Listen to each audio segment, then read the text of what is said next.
Hello বন্ধুরা, নতুন রেসিপিতে আপনাদের সবাইকে স্বাগত জানাচ্ছি। তো শীতের সময় চলছে, তাই শীতের কিছু সবজি দিয়ে আমি আজকে স্যুপ বানাবো। তো বন্ধুরা, ভিডিওটি দেখতে হলে সঙ্গে থাকতে হবে। তো সবজির মধ্যে এখানে আমি নিয়েছি টাটকা বাঁধাকপি, আর নিয়েছি লাল হলুদ ক্যাপসিকাম, মটরশুঁটি, গাজর, ফুলকপি, একটা ছোট টমেটো, পেঁয়াজ পাতা, সুইট কর্ন আর একটু কাঁচা লঙ্কার কুচি। আপনারা চাইলে আরও কিছু সবজি অ্যাড করতে পারেন। তো মশলা হিসেবে এখানে আমি নিয়েছি আদা, রসুন, একটু ধনে পাতা কুচি আর একটা ছোট্ট পেঁয়াজ। আর আমি এখানে স্যুপটা বানাবো অলিভ অয়েল দিয়ে। তো কড়াই গরম হয়ে গেছে, এখন দিয়ে দিচ্ছি 2 টেবিল চামচ তেল। তেলটা গরম হয়ে গেলে দিয়ে দিচ্ছি একটা ছোট্ট পেঁয়াজ কুচি আর একটু গ্রেট করে রাখা রসুন। পেঁয়াজ রসুনকে আমি মিনিট 2 সময় ধরে ভেজে নেব, তবে একদম কড়া করে ভাজবো না। এবার দিয়ে দিচ্ছি গ্রেট করা আদা। আদা দিয়ে আমি 1 মিনিটের মতো ভেজে নেব। তো আদা, রসুন, পেঁয়াজ ভাজা হয়ে গেছে, এখন আমি দিয়ে দিচ্ছি বাঁধাকপি। বাঁধাকপিকে দিয়ে আমি 1 মিনিট মতো ভেজে নেব। বাঁধাকপি ভাজা হয়ে গেছে, এখন আমি দিয়ে দিচ্ছি বাকি যে সবজিগুলো কেটে রেখেছিলাম, সেগুলো একে একে আমি দিয়ে দেব।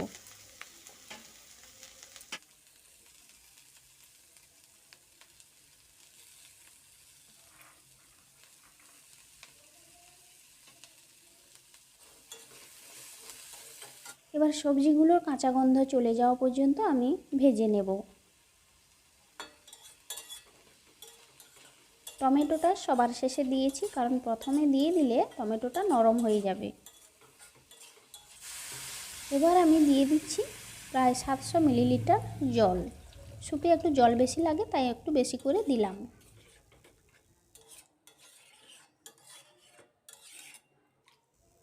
কড়াইতে জল দেওয়ার পরে সবার শেষে আমি দিয়ে দিচ্ছি কাঁচা লঙ্কা, পেঁয়াজ পাতা ও ধনে পাতার কুচি। এবার ঢাকনা দিয়ে আমি 2 থেকে 3 মিনিট হাই ফ্লেমে ফুটিয়ে নেব। তো 2-3 মিনিট হাই ফ্লেমে ফুটিয়ে নিয়েছি, এখন আমি দিয়ে দিচ্ছি পরিমাণ মতো লবণ